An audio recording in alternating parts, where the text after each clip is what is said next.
JEE advance 2027 आरंभ series का ये सवाल पहला सवाल है, जिसको मैंने कल अपने इंस्टाग्राम चैनल पे अपलोड किया था और आज मैं उसका एक सॉल्यूशन आपके सामने लेके आ रहा हूँ और आई होप बहुत सारे बच्चों ने इसको सॉल्व किया होगा और मैं ये जानना चाहता हूँ कि जिन बच्चों ने भी इसको सॉल्व किया, वो एक बार अपने सॉल्यूशन को या फिर एक बार अपने आंसर को ज़रूर क्रॉस वेरीफाई करें। आइए इस क्वेश्चन को डिस्कस करते हैं। भाई, इस क्वेश्चन में मेरे पास एक ट्रिग्नोमेट्रिक इक्वेशन दे रखी है और मुझे इसके बारे में बात करनी है कि इसके कितने नंबर ऑफ सॉल्यूशन होंगे 0 से 2 पाई के बीच में। तो भाई, जैसा कि मैंने बोला था कि इस क्वेश्चन में ट्रिग्नोमेट्री कम, कॉम्प्लेक्स नंबर ज़्यादा लगेगा। तो भाई, आपको ये पता है कि अगर मैंने cos x के बारे में बात की तो ये बेसिकली e की पावर आई एक्स प्लस ई की power minus i x by two होता है। बिकॉज cos x e की पावर आई एक्स को आप खोलोगे तो cos x plus iota sine x आएगा, उसका कॉन्जुगेट आएगा। तो z प्लस जेड बार होता है, वो भी nothing but two times real part of z होता है। तो cos x की वैल्यू आप ऐसा लिख सकते हो। तो हमें यहाँ पे यही देखना था कि भाई cos of x plus two pi by three क्या है।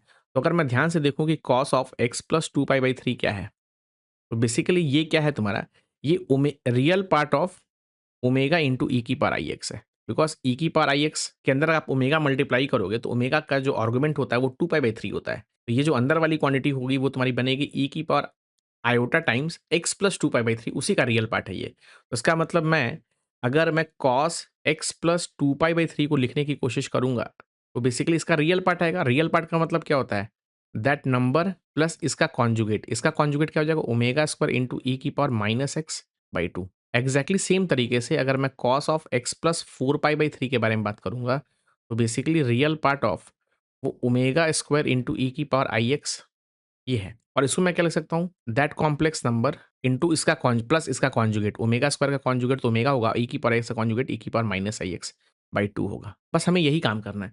तो अगर मैं ये सारा डेटा यहाँ पे फिल करता हूँ और वन अपॉन टू की पावर फाइव मैं कॉमन निकाल लेता हूँ, तो पहला जो टर्म बनेगा वो बनेगा तुम्हारा ई की पावर आई एक्स प्लस ई की पावर माइनस आई एक्स, और दूसरा टर्म बनेगा वन अपॉन टू की पावर फाइव। ये बनेगा तुम्हारा ओमेगा ई की power i x plus omega square ई की power minus i x whole power five, और प्लस तीसरा टर्म बनेगा वन अपॉन टू की पावर फाइव, और वो बनेगा तुम्हारा ओमेगा स्क्वायर ई की power i x plus omega into e की पावर माइनस आई एक्स और होल की power five is equal to zero. देखो, वन अपॉन टू की पावर फाइव तो तुम नीचे राइट हैंड साइड में भेज को जीरो कर सकते हो, और अगर मैंने ई की पावर आई एक्स को टी अज्यूम कर लिया तो ये जो पहला वाला ब्रैकेट बनेगा वो टी प्लस पे फाइव छूट गया, t plus one by t की पावर फाइव, और दूसरा टर्म बनेगा तुम्हारा omega t plus omega square t उसकी पावर में फाइव, और जो तीसरा टर्म बनेगा वो बनेगा तुम्हारा omega square t plus omega by t उसकी पावर में five is equal to zero. में हमने यहाँ पे एक गलती कर दी है। ये बेसिकली बनेगा omega T into omega square by T, ऐसा दिखेगा। अब यार मुझे इन तीनों ब्रैकेट्स को खोलना है। अब देखो, पहले ब्रैकेट में 5 टर्म होंगे, 6 टर्म होंगे, दूसरे ब्रैकेट में 6 टर्म होंगे और तीसरे ब्रैकेट में 6, तो टोटल 18 टर्म होंगे। क्या मुझे सारे टर्म को लिखने की ज़रूरत है? नहीं, मैं यहाँ पे बहुत ही स्मार्ट कैलकुलेशन करने वाला हूँ। वो कैसे करने वाला हूँ, वो देखो ध्यान से। मैंने क्या किया कि जो पहले ब्रैकेट का जो पहला टर्म है वो लिख दो, तो 5c0 इंटू टी की पावर 5 दिखेगा, और सेकंड ब्रैकेट का जो पहला टर्म है वो भी लिखो, वो जोड़ो। मतलब मैं हर एक ब्रैकेट का पहला टर्म जोड़ूंगा, हर एक ब्रैकेट का दूसरा टर्म, ऐसे करते करते हर एक ब्रैकेट का सिक्स्थ टर्म जोड़ूंगा। ये बनेगा तुम्हारा 5c0 इंटू ओमेगा की पावर 5 टी की पावर 5, और ये बनेगा 5c0 इंटू ओमेगा की पावर 10 और टी की पावर 5। अब तुम क्या कर सकते हो कि 5c0 इंटू टी की पावर 5 अगर तुम कॉमन लेते हो तो यहाँ से तुम्हें क्या बनेगा, 1 प्लस ओमेगा की पावर 5 प्लस ओमेगा की पावर 10, और which is nothing but 5c5 into T की पावर 5। और देखो, ये वाली जो क्वांटिटी बनेगी, ये 1 प्लस ओमेगा की पावर 5 का मतलब ओमेगा स्क्वायर, ओमेगा की पावर 10 का मतलब ओमेगा, तो इवेंचुअली जीरो आ जाएगा। तो ये वाला टोटल टर्म तुम्हारा जीरो आ जाएगा। एग्जैक्टली अगर तुम सेकंड टर्म को देखोगे ना, सब हर एक ब्रैकेट का सेकंड टर्म जोड़ो, तो 5c1 और यहाँ मिलेगा तुम्हें टी क्यूब, ये मिलेगा 5c1, तुम चाहो तो निकाल के देख सकते हो। ये बनेगा ओमेगा की पावर 6 इंटू टी क्यूब, ये बनेगा 5c1 ओमेगा की पावर 12 इंटू टी की पावर 3 बनेगा। करेक्ट। अब तुम यार इसमें देखोगे तो ये अगर तुम यहाँ से जोड़ो तो 5c1 इंटू टी की पावर 3 तो तुम कॉमन लोगे, और ये बनेगा तुम्हारा 1 ओमेगा की पावर 6 भी, ये ओमेगा की पावर 6, और ये बन जाएगा ओमेगा की पावर 12, और विच इज़ नथिंग बट ये तीनों, ये ओमेगा की पावर 6 ओमेगा की पावर 12 ये तो 1 ही होता है। तो यहाँ से बन जाएगा तुम्हारा 5c1 इंटू टी क्यूब। अब यार तुम यहाँ से पैटर्न ऑब्जर्व कर सकते हो कि देखो यहाँ पे हो क्या रहा है कि ये टी की पावर 5 है तो ये टी क्यूब आ रहा है, मतलब पावर 2 घट रहा है। और यार देखो, ये 1 तो सेम रह रहा है, यहाँ पे ओमेगा मल्टीप्लाई हो रहा है, यहाँ पे ओमेगा स्क्वायर मल्टीप्लाई हो रहा है। तो एग्जैक्टली सेम फंडे से तुम तीसरे टर्म का सम क्या लिख सकते हो, 5c2 टी, इस टी क्यूब में 2 पावर कम करो तो ये बनेगा टी, और ये बनेगा 1 रहेगा ऐसा ही, और ये बेसिकली बन जाएगा ओमेगा की पावर 7, और इसमें पावर 2 मल्टीप्लाई होगा तो ओमेगा की पावर 14, और ये फिर से जीरो आ जाएगा।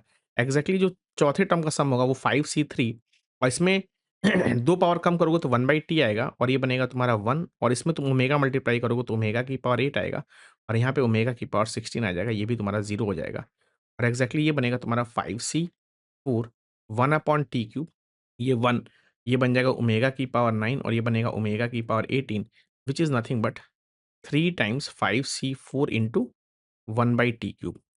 अब यार ऐसे एग्ज़ैक्टली सेम तरीके से आखिरी वाला तुम देखो तो वो बनेगा 5c5 1/t की पावर 5 और ये बनेगा 1, ये बनेगा ओमेगा की पावर 10 और ये बनेगा ओमेगा की पावर 20 और ये पूरा तुम्हारा 0 हो जाएगा। उसका मतलब इन सबका सम जो आ गया ना बेसिकली, वो तुम्हारा क्या मतलब केवल 2 ही टर्म तुम्हारे बचे। यहाँ पे बेसिकली 3 मिस हो गया है। अगर 2 टर्म बचे तो इसको अगर तुम जोड़ने की कोशिश करोगे तो 3 इंटू 5c1 तो कॉमन आ जाएगा तुम्हारा बिकॉज़ 5c1 और 5c4 तो सेम ही होता है और ये बनेगा तुम्हारा t³ plus 1/t³ which is nothing but 0। अब ये क्वांटिटी तो 0 होगी नहीं, ये तो बाहर हो गया। तो ये बनेगा t³ का मतलब क्या हुआ e की पावर i3x और 1/2 का मतलब क्या हुआ e की power minus iota 3x which is equal to 0 और यहाँ से तुम्हें ये मिल जाएगा 2 cos 3x is equal to 0। इसका मतलब क्या हुआ कि cos 3x को तुम्हें 0 करना पड़ेगा व्हिच इज़ नथिंग बट इसका मतलब क्या हुआ कि 3x की वैल्यू जो होगी वो ऑड मल्टीपल ऑफ पाई/2 हो जाए और हमें जो सॉल्यूशन चाहिए वो तो 0 से 2 पाई में चाहिए।